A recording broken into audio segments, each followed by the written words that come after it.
Ahoj, jsem Baru Goldmanová a tohle je podcast Zpětné zrcátko. Představte si, že svět, jak ho známe, skončí. Kdybyste si měli vybrat jeden song, který si naposledy poslechnete, knihu, kterou si naposledy přečtete, osobu, reálnou nebo fiktivní, se kterou se setkáte, místo, které naposledy navštívíte a jídlo, které naposledy sníte, co byste si vybrali a proč? Dnes mi na moje otázky ve Zpětném zrcátku bude odpovídat Peter Dratva, kterého ale velkou měrou charakterizuje také jeho umělecké jméno Hauky. Původem ze Slovenska, dnes působí v České republice. V roce 2012 vydal sólové EP Ortodoxní, o 3 roky později debutoval albem Puzzle. Jeho tvorba by se dala charakterizovat jako hip-hop z prvky jazzu, soulu a R&B. Dnes se však hudbě věnuje především v roli producenta, skladatele, sound designera a taky mentora začínajících interpretů, především v žánru hip-hopu. V centru Brna má své hudební studio, ale pokud byste ho chtěli zastihnout, patrně byste se museli vydat do kanceláře nahrávacího studia Media Space, kde pracuje jako hlavní zvukař, což je podstatná informace, protože právě v tomto studiu vzniká také podcast Zpětné zrcátko. Kromě hudby Peter miluje přírodu, cestování, saunování a otužování. A já jsem nesmírně ráda, že nám prozradí, co by si naposledy vychutnal, kdyby svět, tak jak ho známe, měl skončit.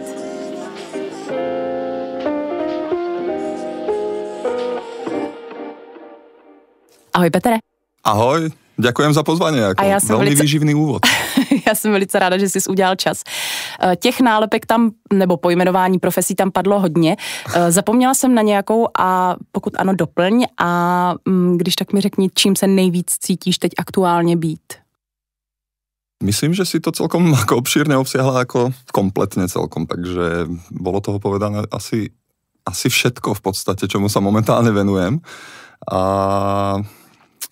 cítim sa byť najviac momentálne asi fakt ako zvukár, producent. Mm-hmm. Niečo v tom zmysle ako dávať zvuk dohromady, ale zároveň ho aj vytvárať ako pre iných ľudí. Je to tvoje identita, ale ty jako hudebník a jako interpret se dá říct, že jsi rapper, nebo byl, to o tom se pobavíme. Mm-hmm. Ta identita rapera mě hrozně zajímá, protože ona je výrazně jiná než identita jakéhokoliv jiného zpěváka nebo interpreta.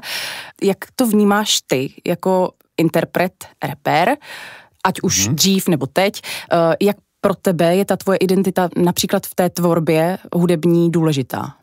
Tak začal som už teda ale hodne mladý, tak vtedy som úplne takto o tom neuvažoval. Bola to absolútne vášeň iba pre mňa, na ktorú som narazil úplne náhodou, takže v podstate mňa to chytilo za srdce, by som povedal, a nebolo to niečo, čo by som si tam potreboval nejako presadzať ako vlastnú identitu. Skôr to bolo o tom, že ako mladík, puberťák, tak samozrejme tam, kde som vyrastal na sídlisku, tak to bolo také trošku pochmurnejšie a za zlých podmienok, takže v podstate to vzniklo, alebo začalo to skôr som sa začal identifikovať s osobou ako repera s tým, že potrebujem povedať, ako v tej spoločnosti to vidím a cítim, akú nespravodlivosť cítim a krivdu a všetky tieto také mladícké vlastne nejaké vnútorné nepokoje som potreboval dať von. A asi skôr takto som to videl a teraz momentálne tým, že už nie som aktívny v tom, čo robím, skôr pasívny, aj keď nevravím, že to niekedy nepríde, ale musí to byť fakt takéto, že to príde samo od seba, tak nikdy som nemal akoby potrebu nejako presadzovať sám seba, aj keď ten rap samozrejme je veľmi osobný a vždycky tam bude tá autenticita toho interpreta ako prejavená, ale skôr som sa snažil zameriavať na svet ako vo všeobecnosti, ako ho vnímam a skôr tomu dať nejakú tú lirickú hĺbku ako iba bežný opis, ako to počujeme možno v každej druhej skladbe, čo sa tak trošku pretavilo a zmenilo od toho, ako ja, keď som vyrastal a ako sme vnímali ten hip-hop vtedy, pretože vôbec to nebol populárny žáner, bol to fakt underground, nikde sa to nehralo v médiách, ak sa to začalo, tak nám to bolo vždycky tak vtipné, bolo to skôr na smiech, ale to bola tá doba, kedy fakt ešte to nikde nebolo a fakt vtedy sme mali potrebu to robiť nejako do hĺbky, viac umelecky, čo už vlastne teraz sa až tak nenosí, pretože tie populárne médiá to takto nevyžadují vůbec. Většina těch interpretů v hip-hopu, jako rapperů, si řekne na začátku, takhle se jmenuju, tohle jsem já, nebo vždycky minimálně prostě v nějakým jako tom, v jedné písničce jako toho alba. A teďka vám řeknu, co potřebuju, co ze mě jako jede. To prostě v popu nebo v roku nemáš, že jo? Tak jsem spíš myslela, jako jestli to je otázka nějaké tradice, že se to dělá, nebo je to prostě potřeba, že tenhle žánr to vyžaduje. Hele, teďka mluvím já. Poslouchejte mě. Áno, je to vlastne reprezent. Ako my sme to vždycky volali ako reprezentačné skladby, ktoré vlastne o ničom veľmi nevypovedajú na vonok, ale hovoria presne o tom, ako interpret chce do toho sveta nejako zasiahnuť. Takže presne to boli tie reprezenty. Som ten a ten, pochádzam odtiaľ a odtiaľ, zastupujem tu a tú skupinu a takto to vidíme my, takto to máme my a preto sa reprezentujem takto. Ale to bolo presne na základe toho, jak sa vytvárali tie skupiny z rôznych miest, tak presne, aby sme vedeli, že OK, tak tam sú takí chalani, tam sú takí. Vždycky prišiel ten statement ako prvý a väčšinou to boli tie reprezentatívne veci. Aj tie demá, ktoré vychádzali ako prvé, tak fakt to boli väčšinou reprezenty.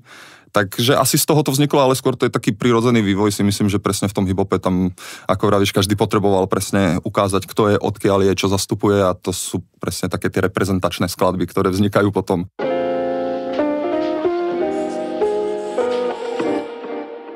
Pokud by svět, tak jak ho známe, měl skončit, jaký song by sis naposledy poslechl a proč?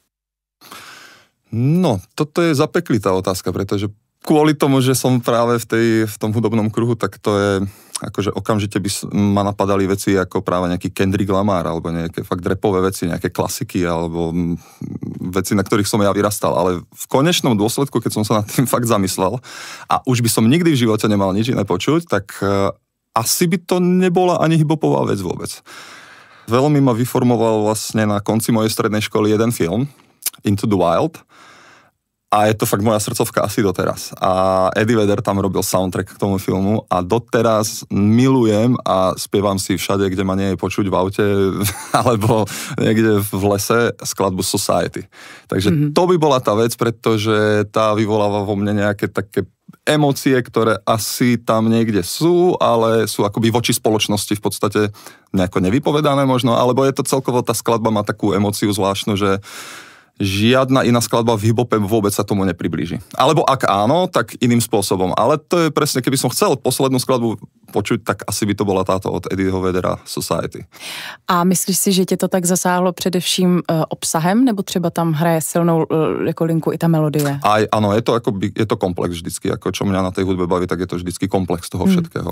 Protože oprav mě, ale ten rap je především o obsahu. Tam jsou beaty, ale ta melodie, to asi... Jasné, áno, tam je to vlastne podkladová hudba ako k tomu, aby ten lyrics tam vlastne vynikol. Vlastne tie emoce tam opravdu fungují jenom v rámci toho interpreta, ne v rámci té hudby. Áno, ale ako u mňa je to zase veľmi malé percento ľudí, ktoré dokáže vlastne ten text napísať tak, aby fakt tú emóciu nejako trafil, alebo aby ju vyvolal vlastne v tom druhom a na to už som možno po tých rokoch až veľmi náročný, takže už sa mi to nestane tak často, aby som si povedal, že OK, tak každý rok by som na nejakú skladbu narazil, tak to bohužiaľ nie je to, takže raz za 10 rokov sa mi v tom rape fakt podarí nájsť, alebo mňa skôr zasiahne niečo, čo mi dáva zmysel, ale keby som mal fakt vybrať jednu poslednú skladbu, bol by to určite Eddie Vedder a Society. Ešte som tam mal nejaké záložné plány, ale... Máš jenom jednu. No, právě. Ty jsi říkal, že v době, kdy jsi začínal s hiphopem, tak to na Slovensku byl v podstatě underground. Já si myslím, že v Česku to není výrazně jinak. Kam se to posunulo dodnes? Jak velká je vlastně třeba ta posluchačská skupina? Nebo dokázal bys ten svět nějak přiblížit Slovensko-Česko? Ten začiatok v tom Československu, no ja som úplne nebol pri zrode zase, nie som zase až tak starý, aby som úplne odzačial. Pri svém zrode, řekněme. Aha, tak pri svojom zrode som vedieť nebol, ale bolo to, dajme tomu, že po roku 2000. Tak samozrejme, ono sa to dialo ešte počas 90. rokov nejakým spôsobom, proste tam boli práve tie prvé nahrávky, ktoré vlastne v Československu vznikali, práve v Česku to bol Chaos a ďalšie kapely, ale na Slovensku to bol napríklad Zvuky ulice. A to boli práve také tie prvé nejaké skupiny, ktoré som registroval a samozrejme do veľkej miery ma to ovplyvnilo, ale bolo to čisto postavené na tej lyrike, tam ešte nebola žiadna technika toho rapu, vlastne bolo to iba čisto vyjadrenie toho názoru a tak, ako my sme začali v podstate, alebo v dobe, keď my sme s tým začali, už to bolo tak nejako rozbehnuté, už to začínal byť ten štýl, že bol to stále underground, ale už sa to dostávalo medzi ľudí. V podstate áno, a že už sa k tomu dostávalo čím ďalej, tým väčšie množstvo ľudí. A v ten moment vlastne sa to trošku aj zlomilo, akoby, pretože sa to prvýkrát dostalo niekde do rádií, niekde do televízií a stal sa z toho v podstate medzičasom najpopulárnejší žáner ako na celom svete, čo je aj doteraz vlastne. Tie prvky hip-hopu sú úplne v každej najpopulárnejšej skladbe pomaly. S tým, že vždy, keď sa niečo stane populárne, tak sa to stane masové a stratí to nejakú tú hĺbku, alebo teda aspoň ako ja to vnímam. Nie je to akoby pravidlo, ale v tomto prípade je to ako z väčšej percentuálnej časti ako určite pravda. A tak ako aj zo svojej skúsenosti, keď niekto chodí nahrávať, tak je to do veľkej miery vlastne iba nejaký splnený sen toho daného interpreta. Akoby s tým zámerom, že potrebuje to robiť pre seba. A potrebuje tam sám seba nejakým spôsobom predať, aby bol on s tým spokojný. Potom sú práve také tie iné skupiny, ktorí milujú ten hip-hop a tú kultúru natoľko, že dokážu prekročiť samých seba a robia to práve preto, lebo chcú pozdvihnúť alebo priniesť samotnej kultúre niečo. Tam sa to láme a tam je tá dichotomia, ktorá sa potom ale dokáže úplne rozdeliť na v rovnakej kultúre hip-hopu na absolútnu komerčnú vec, ktorá môže byť výborná, a na úplne alternatívny underground, ktorý už ani neznie ako hip-hop, ale samozrejme z toho istého vychádza, ale to spektrum, tá škála je obrovská, takže v dnešnej dobe už to je fakt pomaly až nepostihnuteľné, ani nezaraditeľné, lebo už človek ani nevie, že OK, tak ešte to patrí pod nejak.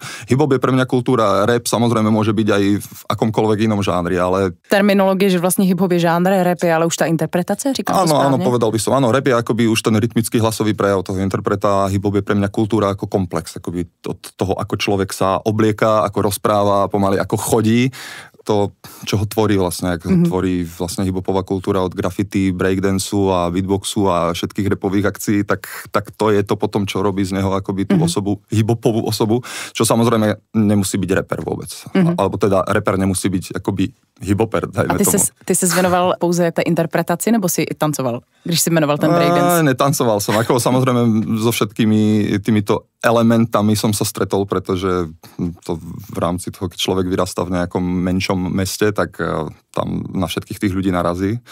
Ale ja som sa venoval iba hudbe, vlastně jakoby produkci už od mladá v podstatě.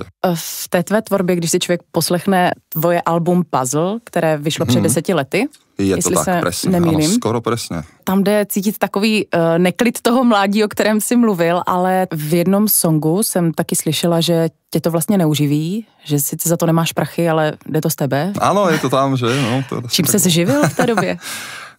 Všetkým možným, čo sa ku mne dostalo. Tak vlastne, ako kým som nevydal to album Puzzle, tak fakt to bolo čisto iba ako hobby. Čiže všetko vlastne som iba investoval do toho, keď sme mali nejaké vystúpenia, tak z toho ako nejakých pár drobných bolo, ale tak to nikdy nebolo nič také výrazné, aby som z toho žil.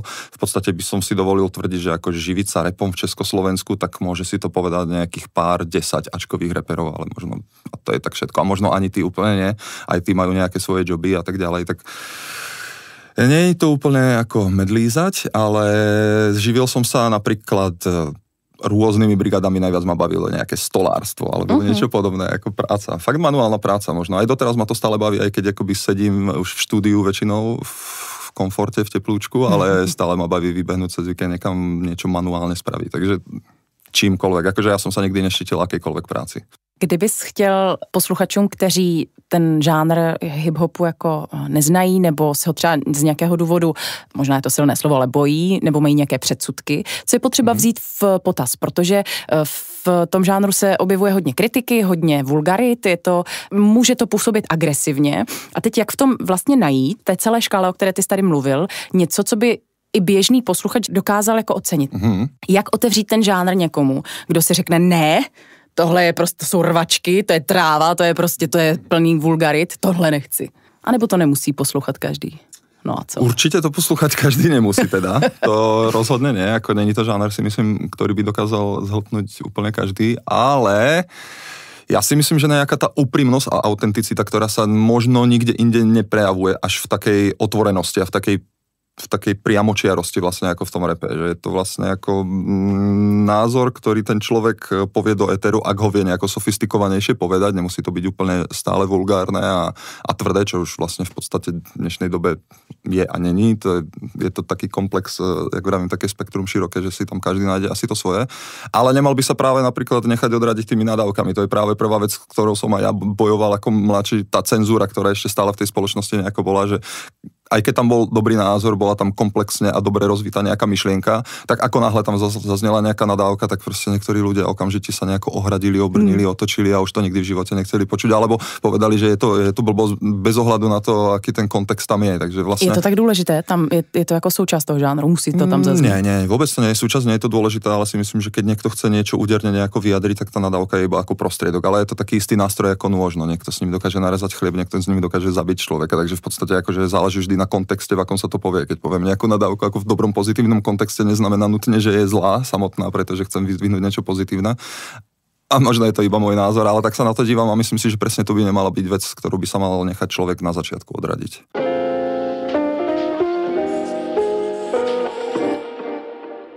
Pokud by svět, tak jak ho známe, měl skončit, jakou knihu by si naposledy přečetl a proč? No, tak mal som práve prvého vybraného Jacka Londona, lebo milujem jeho knihy. Milujem Volanie divočiny a... Tulák po hviezdách? No tak áno, tu som čítal naposledy. Jeho opisy milujem a opisy prírody práve. Takže to som si vravel, že to bude presne asi to, čo by som si chcel znova dať. Ale keď som sa potom nad tým zamyslel lepšie, tak som si vravel, že by som potreboval asi niečo viac filozofickejšie, niečo, čo by ma možno dlhšie popudovalo k zamyslaniu sa nad svetom možno. A potom som skončil nejako prirodzene u Aldo Huxley. A Večná filozofie. V podstate ide o to, že on z rôznych filozofických a duchovných spisov hľadal spájajúce myšlienky a svojimi slovami svojim kontextom ich nejako dával dohromady, aby to dávalo zmysel vlastne. Že v podstate išlo mu o to spojiť tú myšlienku alebo hľadanie toho Boha vo svete celou tou históriou, s tým, že aj keď to boli rôzne národy, rôzne kultúry, tak stále tá myšlienka bola jednotná. A on to prepája vlastnými myšlienkami a je to taký podnet na zamyslenie sa vlastne, kto sme, prečo rozmýšľame v podstate rovnakými spôsobmi alebo rovnakými symbolmi už tisíce rokov. A to by bol asi taký podnet k tomu, že keby som si znova prečítal tú knihu, tak zase viem, že mi to dá na ďalšie 2 roky ako podnet k mysleniu. Čo ten Jack London je super, ten ma poteší na duši v tú chvíľu a je to príjemné, ale presne keby som už išiel niekam, kde už by tá spoločnosť nebola, ako ju poznám, tak asi to. Aby som mal viac možností, ako sa na to nazerať. Mluvil si tam o Bohu. Vím, že je to velmi intimní otázka, ale ty máš svého Boha? Predstavu konceptu Boha mám, ale rozhodne to nie je žiaden amorfný tvor, alebo ako by som to povedal, proste mám nejakú predstavu, by som povedal, princípu, alebo vzťahu vesmírneho, vzájomného, hmotného, nehmotného, niečo podobné, ale je to veľmi otvorená myšlienka, akože stále u mňa, pretože mám pocit, že je to neustále hľadanie toho. Ty jako zvukař v Mediaspace ses před pár lety začal velice intenzivně dostávat do styku s prózou, s mluveným slovem na mikrofon. Jak velký šok to pro tebe jako pro hudebníka byl? Príjemná zmena, musím povedať, pretože fakt ako ja mám stále tú hudbu a to svoje štúdio zamerané fakt čisto na tie hudobné projekty a keďže rád si to nechám ako takú lásku a srdcovku, tak ak by som to mal robiť fakt 10-12 hodín denne, tak si viem predstaviť, že ma to prestane baviť po pár rokoch. Takže vlastne pre mňa to bola taká vítaná zmena, že je to iné prostredie, iní ľudia, iný spôsob práce v podstate. Tá zvukarina mi bola blízka, tam som doma, ale práve tým, že sa trebalo sústrediť na iné veci, práve napríklad aj tým, že už som 15 rokov v Čechách, ale stále tá čeština ma neprestane ako fascinovať doteraz, stále nachádzam slova a výrazy, ktoré som nikdy nepočul, nepoznal. Takže vlastne je to veľmi taký prínos a bral som to ako práve prínos k nejakému vzdelaniu, napríklad, že tam človek sedí a číta tie knihy spolu s tými hercami a v podstate sa niečo aj dozvie. Bodaj by sa človeku uložilo aspoň 50% tých informácií z toho, čo prečíta, no, ale... Nápodobne sdílím. Áno, ale bola to ako vítaná zmena pre mňa. Ako fakt v ten moment toho života vlastne, jak začala tá korona, tak mi to tak všetko nejako dávalo zmysel, že som do toho šiel a som za to veľmi rád. No a slovenština versus čeština, proč se, asi to nemůžeš zodpovědět za ostatní lidi, ale proč si myslíš, že někteří lidé, kteří se přestěhují za prací do Česka, používají dále tu slovenštinu jako například ty a proč se někdo rozhodne jako pro tu češtinu? Ja mám pocit, že moja slovenčina je vyartikulovaná natoľko, že mi je možno rozumieť asi lepšie ako niektorým iným ľuďom, alebo minimálne sa aspoň snažím tým, že som s tým hovoreným slovom ja stále pracoval, tak aj v mojom prvom a poslednom zamestnaní, kde som vlastne telefonoval a robil tam dispečera, tak vlastne nikdy som nemal tú potrebu, aj keď som komunikoval s českými klientmi. Aj keď samozrejme, ako dajme tomu, sú rôzne oblasti, keď som volal niekde na sever, tak možno niektoré slova som už volil také, aby boli jasné, aby človek nemusel hľadať v slovníku, čo som povedal. Ale myslím, že tá slovenčina je ešte natoľko blízka tej češtine, že sa to dá, ale zase niekomu je komfortné akoby v tej inej zemi už hovoriť, akoby samozrejme, keby som išiel niekde inde, tak už som nútený vlastne rozprávať inou rečou. Takže je v tom kapka lenosti. A možno trošku, ale nie, ja sa hlavne ako necítim presne komfortne, keď mám niečo tak rozprávať a mám pocit, že zniem jak Babiš a to rozhodne nechcem. No, to mi taky ne. No, takže radšej budem asi autentický, ak mi ľudia budú takto rozumieť, tak asi ostanem pri tom a hlavne stále si myslím, že v tom Brne sú tak príjemní ľudia a tak ešte tí Moraváci sú fakt takí srdeční, že to vedia akceptovať nejakým spôsobom, kde už možno inde som sa s tým až tak nestretol, ale... Ty tím, že jsi v podstatě v dost blízkém kontaktu k těm audioknihám, tak dnes, když bys měl možnost si něco přečíst, tak si to raději přečteš, nebo si to raději poslechneš? Veľmi rád čítam, ale s tým svojím režimom to mám tak, že večer to nedokážem, pretože po 2 odstavcoch okamžite spím. Cez týždeň je to dosť nemožné a tie víkendy si nechávam na nejaké aktivity skôr, takže už sa k tým knihám ako fakt dostávam trošku menej, ako by som chcel, ale stále si to možno radšej prečítam. Ako audioknihy úplne nepočúvam, že od začiatku do konca. Na to počúvanie skôr využívam podcasty, ako nejaké informačné vedecké podcasty, to milujem. To si dávam pravidelne každý týždeň, ale tie audioknihy asi nie. Mám to tak nastavené, že vždy, keď mám nejakú dovolenku teraz, alebo nejaké voľno, alebo vypadnem na chvíľu, tak si so sebou zoberiem knihu a vždy sa mi to nejako podarí za ten týždeň to zhltnúť, pretože zrazu to je čas, keď mám voľno, čo je nevydaná vec u mňa a využijem to tak práve, že to zhltnem, pretože sa väčšinou teším na to celý rok niekedy. My o tom ještě budeme mluvit, ty jsi backpacker, jestli to můžu takhle říct, ne? Cestuješ na lehko, s batohem na zádech, většinou asi. Ideálne, áno. Tam se ti vleze kniha, jo? Jako ty tak tam ještě narveš ono, stopoval som celý život, ale už sa to zmenilo tým, že som si kúpil auto a dá sa tam spraviť krásne spanie, takže už som si zvykol vlastne chodiť kempovať autom a tam sa toho vojde. Vleze hodně. ja, takže áno.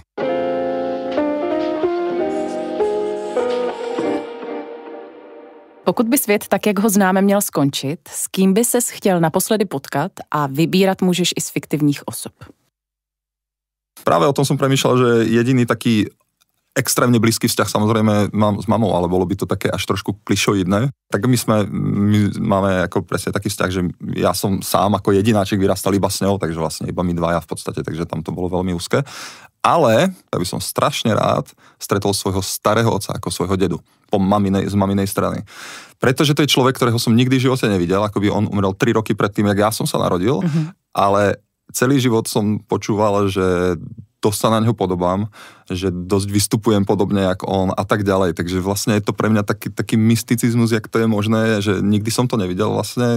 Neviem si to predstaviť, videl som ho tak na fotkách, ale že to je taká tá osoba, s ktorou by som sa veľmi rád porozprával, ako vníma on svet, alebo niečo podobné. Akože chcel by som vedieť, jak to mal. A co měl dědeček za povolání? Bol lesník, mal horáreň v Nízkych Tatrách, na ktorej žil, bola to úplne ako pre mňa idylka a v podstate to je cesta, ku ktorej som smerovala aj ja. Na základe toho, my sme tam mali na Liptovskej tepličke ako barak po tých starých rodičoch, ktorý on postavil, akoby drevenicu starú. A ja som vlastne celý život chcel byť lesníkom a celý život som k tomu ťahol a dokonca som spravil aj skúšky na lesnícku strednú školu, kde som mal ísť, ale nakoniec sa to zmenilo, lebo som hral basketbal profesionálne, takže som ostal v Poprade kvôli tomu, lebo tá škola bola inde, dochádzanie, tréningy, to by bolo moc náročné.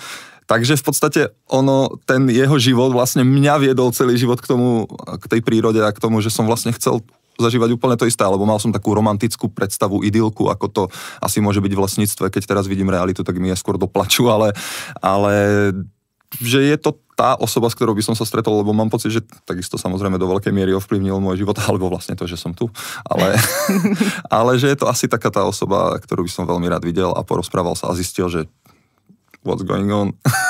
To možná vysvětluje tu tvoji lásku k přírodě a k těm... Práve, ja si myslím, že určite to tam korení, pretože ako my sme tam chodili práve na ten barák, ako celé detstvo, proste každý voľný víkend, celé prázdniny som tam vlastne bol. Dobrovoľne som kedysi vstával cez víkendy o 4 ráno, aby som o 6 bol niekde na kopci a fotil si tam jelene, srnky a diviaky a podobne. Ako teraz nepredstaviteľná vec, ale ako pre mňa to bolo absolútny základ niekedy. Ty jsi zmínil ten basket. Můžeš popsat, co to bylo za období ve tvém životě, jestli jsi měl třeba tam nějaké větší ambice, byly tam nějaké cesty, jak v tom pokračovat a proč to vlastně skončilo? Basketbal bol môj úplný základ života, by som povedal, v mladosti, pretože ja som začal možno v nejakom 2., 3. ročníku na základnej škole. A veľmi rýchlo to vyeskalovalo k tomu, že sme sa stali majstrami Slovenska v basketbale, vlastne 2-krát po sebe, potom sme boli nejakí vicemajstri a v podstate celkom sa mi aj darilo, ako som tam aj k tým kapitánom mužstva, nejaký All-Stars a tak ďalej, takže v podstate ako mňa to úplne zobralo práve, pretože to bolo jediné, čo som vlastne robil už potom.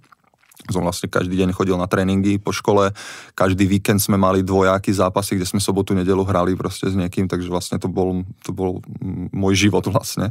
A doteraz v podstate je takým nejakým spôsobom, ako nechodím už hrávať alebo trénovať, ale tá láska k tomu proste je niečo podobné ako k tej hudbe a prírode, by som to povedal, že je to fakt akože dosť na podobnej úrovni.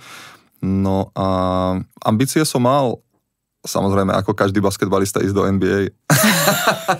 Ale takže to nevyšlo? No nevyšlo to, v podstate, keď ešte bol taký medzistupeň, ktorý som vtedy plánoval a to keď som hral za mladých mužov a to bol posledný rok, čo som končil vo Svite, tak vtedy som mal tak na pláne, že Nemecko bude taký medzistupeň ešte, pretože tam sa dalo nejakým spôsobom dostať, čo som mal také informácie. Lenže to bol presne ten zlom, keď ja už som nehral a netrénoval vo svojej kategórii so svojimi spoluhráčmi, ale trénoval som o kategóriu vyššie, aby som proste sa niekam posúval. A už to bolo v inom meste, za iných finančných podmienok, proste dochádzanie do toho druhého mesta 2-krát denne a zlyhalo to na financiách. Mm-hmm. No, my sme úplne nemali akoby nejak extra veľa peňazí a bohužiaľ žiadne podpory od štátu tam neboli. Podpora bola od nášho trénera, ktorý mi odpúšťal nejaké poplatky mesačné aspoň za ten tréning a podobné veci a to bolo práve v tom našom mužstve, čo po prestupe do toho staršieho už sa nedialo a my sme to proste nejako nezvládali, takže basketbal skončil, potom prišla na rok kapuera, potom prišla posílka a potom som odišiel do Brna. Dokázal bys jmenovat, co máš rád na své současné práci a jestli je něco, co bys opravdu jako reálně, nebo jestli zvažuješ něco, co by tě ještě v životě jako bavilo, co bys třeba chtěl vyzkoušet, nebo jestli máš nějaký sen, co se týče té práce?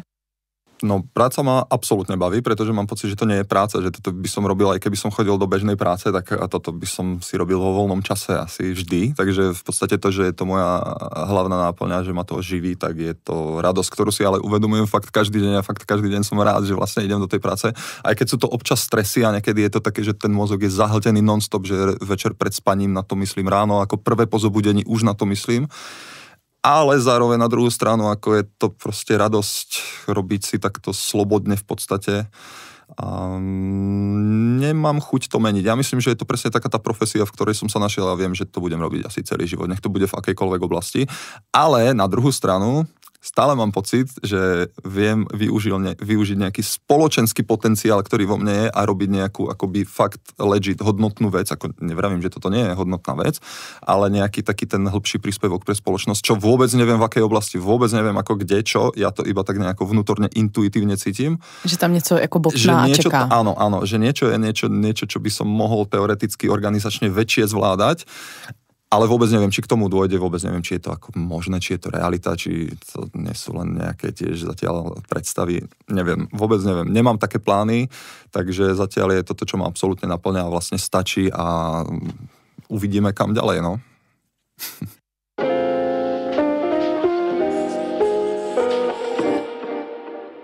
Pokud by svět, tak jak ho známe, měl skončit, kam by ses naposledy vydal? Jaké místo bys navštívil? No, tak toto je absolútne tá najťažšia otázka za mňa, pretože tých miest na svete je tak extrémne veľké množstvo neobjavené a mnou neprejdené, že by som fakt najradšej videl úplne každé miesto na svete. Čo doteraz so mnou najviac zarezonovalo, tak to boli také tie klasiky, akože Plitvické jazera ma úplne najviac bavili tým, ako vyzerali, ale samozrejme nebavil ma tam ten turizmus. Na druhú stranu Tenerife ma bavilo tou komplexnosťou, že tam sú úplne že stepy, sopky, pláže všetkých druhov. Mal som pocit, že idem pralesom, potom bežným lesom, vlastne tak tam na jednom malom ostrove tá komplexnosť ma extrémne bavila. To by som fakt chcel vidieť. No ale potom sú práve také tie stratené miesta, ktoré ma lákajú úplne najviac.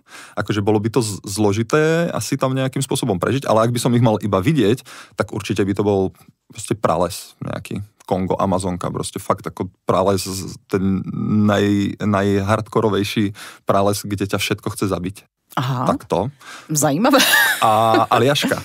Aliaška. Ale to je taká tá presne predstava, ktorú mám už od nejakej strednej školy, potom čo som videl Into the Wild. No, teď som sa chtěla zeptat, jak moc. Je to veľmi silno ovplyvnené aj tým. Samozrejme vždy tým, že som trávil čas v lese ako malý chlapec alebo doteraz a presne také tie kurzy prežitia ma strašne bavili, alebo ako fakt ísť do lesa niekde a byť tam 3 dni sám iba so stanom, alebo aj bez stanu kľudne a nejakým spôsobom prežiť a mať so sebou sekeru a niečo si tam nazbierať. A práve tento druh prežitia, akoby byť absolútne slobodný, nejako ma to vždycky lákalo. No. Mm-hmm. Aj keď ako samozrejme nie je to sranda, preto sme vytvorili spoločnosti, aby sme nemuseli žiť v prírode takto, ktorá sa nás snaží zabiť, ale práve mám pocit, že ten konštantný pocit ohrozenia je to, čo mi asi chýba nejakým spôsobom a vyhľadávam to tak trochu. Mm-hmm. Preto aj ma baví chodiť po slovenských lesoch viac ako po českých, lebo viem, že tam je to ohrozenie napríklad tým medveďom, čo som si už od mala akoby uvedomoval, ale nie je to takéto, že by som mal z toho strach, ale skôr, že idem s tou obozretnosťou a s tým konštantným nejakým pozorovaním toho okolia a je to takéto sprítomňovanie každú chvíľu, že to človeka nepustí. No a kdyby se stalo, že toho medvěda uvidíš, co uděláš, to můžeme to dát jako takový návod, protože to se může stát každému z nás. No. Už v dnešní době. Samozrejme sa mi to stalo dvakrát, raz sa mi to stalo z veľkej diaľky, tak to bolo ešte také, že OK, tak v podstate je to zviera, ktoré keď počuje človeka alebo nevyhľadáva ľudský kontakt, tak vždy ako prvé ujde. A je takéto nejaké porekadlo, ktoré sa hovorí, že 90% prípadu, keď je človek v lese, kde ten medveď žije, tak ten medveď o ňom vie, len ten človek nevie o ňom, pretože on skôr ujde. A raz, keď som videl zblízka toho medveďa, tak som sa zľakol.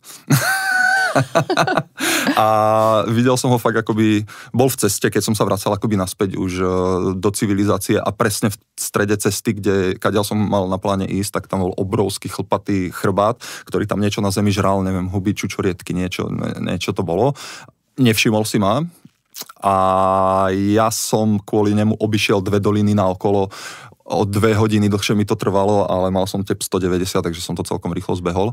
Ale to si vlastne prodloužil tú cestu a zase ses dostal do toho nebezpečí, akože si mohol narazit na nejakého ďalšieho. Áno, mohol som ďalších 3 stretnúť kľudne, ale tak v ten moment... Rozhodol sa správne, si tady. Som tu, áno. V ten moment proste som videl toho jedného obrovského a vôbec som nechcel ani okolo neho prejsť, ani som nechcel, aby on o mne vedel, takže som fakt to vzal obrovským oblúkom, ale v podstate ako mám známeho nejakého, ak to môžem povedať, medveďológa na Slovensku, ktorý sa venuje vlastne aj nejakým zberom tých biologických vzoriek a skúmajú, monitorujú ich.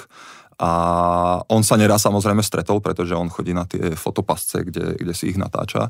Vravel, že jedine, čo je možné spraviť, je fakt nerobiť žiadne agresívne útoky, proste sa iba postaviť, kľudne skrížiť ruky, nepozerať sa mu do očí, pozerať sa dolu a nehybne stáť.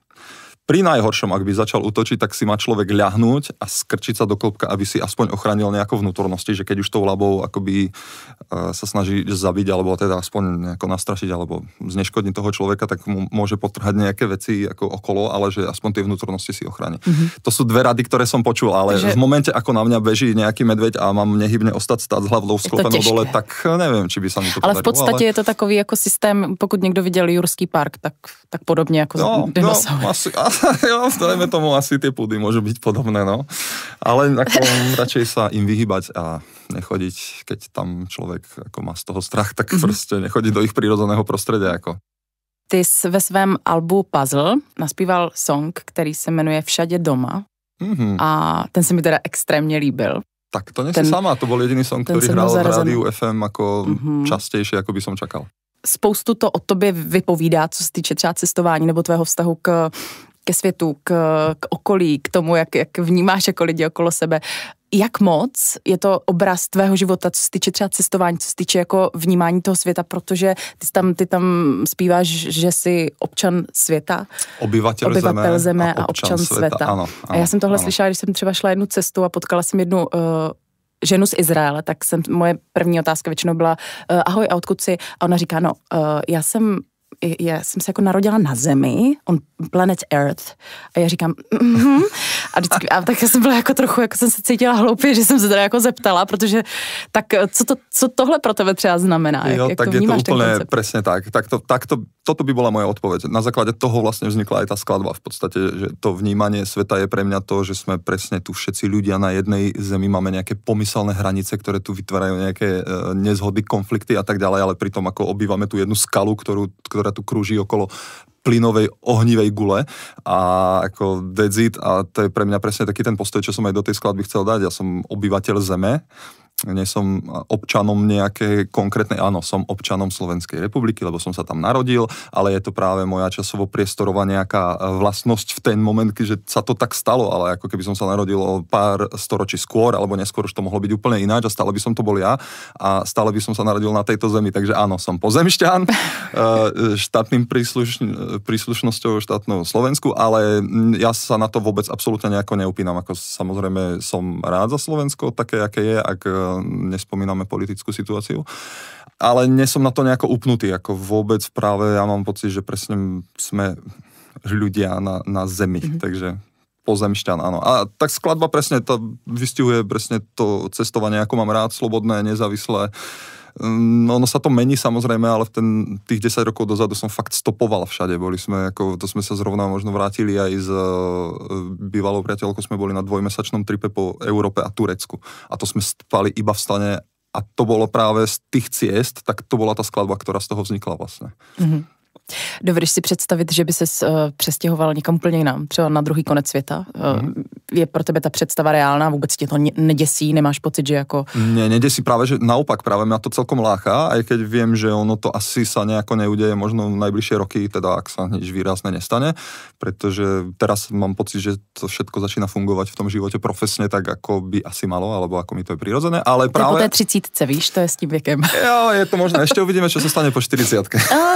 To je tá krize potom. No, uvidíme, no práve, ale nie, stále ma práve toto láka, stále ma baví ísť niekam, kde to vôbec nepoznám a čím je to odlišnejšie, tak tým zaujímavejšie pre mňa a mám pocit, že tým viac tam žijem, takže to, že by som sa mal naučiť žiť v nejakej inej krajine, určite by to bolo náročnejšie, ale zároveň to, že mňa zaujímajú asi všetky veci na tom svete, tak proste by to bola jedna z tých vecí, čo si poviem, že OK, toto je výzva a zase niečo nové sa človek musí naučiť, prispôsobiť sa tomu, proste svet. Milujem ten svet prostě, ktorý jako celok právě. A když bych mohla teda konkretizovat, že tvůj výběr byl nějaká divočina nebo prales, nebo řekněme třeba Aljaška, já bych zůstala u té Aljašky, jestli souhlasíš, tak žít tam to asi zas úplně, to asi ne, že? Nie, akože určite z dlhodobého hľadiska nie, tak sme spoločenské tvory, takže my potrebujeme samozrejme aj iných ľudí a proste prežívať. Ako kto, áno, ale práve základná myšlienka z toho filmu, ktorá vzýšla nakoniec, bola práve, že happiness is only real when it's shared. Takže vlastne, áno, zdieľať vlastne tie veci a tú skúsenosť vlastne toho sveta s niekým je podľa mňa oveľa dôležitejšie, ako sa niekde odprašiť a byť tam sám. Ale nebolo by to asi úplne ani mesto, nejako úplne nerezonujem s vibráciami mesta, alebo jak to povedať, a hlavne nie s tými veľkými, takže v podstate dosť som sa im aj pri tom cestovaní navštívil som základné veľké mesta, ale vždycky to bolo také, že OK, ale bolo nám lepšie proste mimo toho mesta na tých cestách niekde na vidieku, kde bolo proste kľud, takže skôr by som asi hľadal nejaké kľudné prostredie v obklopení prírody a nejakej komunity možno. To záleží, no. Ale asi ma skôr láka práve nejaký vidiek ako veľké mesto. Mm-hmm. Preto žijem v Brne.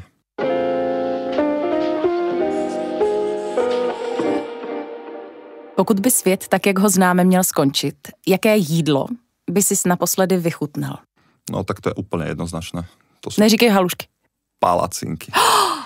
To sú palacinky, aj keď ako samozvaný král palaciniek si ich robím každý víkend, takže nie je to nič špeciálne, aj keď si myslím, že každý jeden krát, keď si ich dám, tak je to špeciálne, pretože ja si ich rovnako užívam už, ja neviem, posledných 5 rokov, aj keď s rovnakým nákladom, tak stále mi to úplne rovnako chutí. Fakt ma to... Co se před těmi 5 lety stalo? Že si začal dělat palacinky? Začal som žiť sám. Mhm. A trošku ma to donútilo. Dovtedy som si až tak úplne nerobil sám jedlo a jak som začal žiť sám práve v rozchode po dlhoročnom vzťahu, tak vtedy to prišlo a zistil som, že palacinky, that's it. Palacinky sú proste vec, na kvôli ktorým som si špeciálne kúpil panvicu a zistil, že mýtus, že prvá palacinka nikdy nevíde, neplatí. To možno platí pre ľudí, ktorí... Nemají palačinkovou pánev. Áno, alebo presne nemajú tú motiváciu natoľko silnú, že už od prvej to musí výsť. No dobře, tak řekni ale svůj recept. Víš to z hlavy? Jasné. Tak... Porovnáme. Tak, na panvicu rozhodne kokosový olej. Ano, souhlas. Múka, hladká, klasika, to je asi klasika, múka, mlieko, vajíčka. Tak... Štípka soli? Štípka soli, presne tak. To je ono. Bez cukru? Bez cukru, samozrejme. Hodí to na panvicu tenkú vrstvu, musí byť samozrejme, základ je dobrá konzistencia, pretože husté sa urobia hrubé, tenké sa zase rozlejú, trhajú, ono to musí byť niečo medzi. Nechávaš odstát těsto? Nie, nie. Robím to v šejkri, takže ja to odšejkujem a už to tam ide. Urobím si ich tak 12, zjem ich tak 8 a náplň je rozhodne, musí to byť tvaroh, musí to byť jahodový džem a buď mliečna čokoládová poleva, alebo nejaký orieškový krém. Takže na sladko. Na sladko, áno. Nie som úplne zastanca slaných palaciniek. Ne? Aj keď mal som výborné, ale nie je to, čo by som si dal asi. A k tomu samozrejme si robím filtrovanú kávu, takže to je niečo, čo ako ťažko túto kombináciu prekonať, no. No tak my tě někdy v neděli pozveme k nám na snídani, protože to by se ti u nás hodně líbilo. No, akože ja ich urobím? Ne, my to taky děláme, víš? Dobre, takže... no tak okej. Tak môžeme si potom porovnať palacinky. Budeme si porovnávat palacinky. No nicméně, ale slané palacinky jsou taky super. Řeknu ti zase já skvělý recept, protože si myslím, že teď je na to chvíle. Já teda taky zbožňuju ty sladké, ale když si do slaných nebo jako do té verze slaných palačinek uděláš je to klasika, jo, ale špenátovou jako, normálně si spaříš špenát, dohodíš k tomu nějaké maso, buď anglicko nebo něco, dáš to dovnitř, vyskládáš si je hezky, tak to jako buď na plech nebo do nějaké zapekací misky, tak si vezmeš potom smetanu, hodíš do toho vajíčko, hodíš do toho nějaký druh sýru, já dávám cheddar, parmezán, tak to rozkvedláš, zaliješ to, nahoru si to ještě posypeš sýrem a zapečeš. Takže když ti zbydou 4 palačinky ti zbyly a já jsem v tom cítila potenciál, tak máš oběd potom. No práve, ako, to už mi príde ako na kvalitný ale obed. To už je taká bielkovinová bomba celkom aj. Tohle je ten důvod, proč přibírám, jo? Nebo... Ne, to je dobré právě, že bílkoviny potřebujeme. Je tam všechno v pořádku, jo? Je úplně krásné. No tak to já jenom tak jako recipročně nabízím jako recept nazpět. Co děláš s těma 4 palačinkama? Tie si ešte nechám na poobednú kávičku. Jo, takhle, takže tě nepřesvědčím. No, ale presne, tú slanú verziu by som si vedel predstaviť ako obed. Aha. To by bolo pre mňa skôr obed. Ja mám ako radšej asi sladké raňajky, alebo teda minimálne cez ten víkend si to tak robím, ale to, čo spomínaš ty, tak to by som si dal na obed. Tak nemáš zač. Jaké jídlo nesnášíš? Co bys nepozrel? Jakou surovinu, nebo jíš všechno? To je zaujímavé. To som asi na také nič nenarazil. Alebo sú veci, to je taká klasika zase ten koriander, ale ja s tým nemám úplne problém. No, to jsem se chtěla zeptat. No, nemám s tým problém, keď tam je, ale vie mi to dosť ovplyvniť tú chuť toho jedla a nie úplne pozitívne, ako by som chcela asi. Já jsem slyšela, že někdo cítí koriandr jako prostředek na mytí něčeho. Fakt? Tak to nie, to nie. Ja to cítim ako veľmi aromatizovanú bylinku, ktorá mi ale úplne nie až tak sedí. Ale jak vravím, keď tam je, nevadí mi to, zjem to, ale fakt, keď si môžem vybrať, tak to ide asi bez toho. Ja ho zbožňuju. OK, no. Sa vraví, že sú také tie dve skupiny, že jedna skupina ho absolútne miluje, druhá absolútne neznáša, tak ja nie som ani v jednej. Ja proste to dokážem, niečo medzi, ale keď si môžem vybrať, tak nie. Niekedy som to tak mal s cibulou surovou, keď som bol malý. fakt ako si pamätám so spolužiakmi sme robili súťaže, že si dá niekto lyžicu surovej cibule a kto dlhšie vydrží sa nepozvracať. Tak našťastie som vyhrával ja, ale ono sa to zmenilo a teraz práve ako bez toho si to neviem predstaviť, ako vôbec, ako bez cibule sa nedá snad ani žiť. Tak já jsem od malička byla zvyklá, že když jsme byli nemocní, tak cibule v medu a 3x denně lžička, takže... To je super, no. A toto ja by som za mladá nedal, teraz už mi to nerobí problém. Ale ako vravím, neviem, nenarazil som asi na nič také, čo by som fakt vyslovene, že nezjedol. Uvidíme, čo ma čaká ešte. No, nikdo neví, co přijde. A máš Myslím si, že v zahraničí by to mohli byť nejaké také tie pečené pavúky.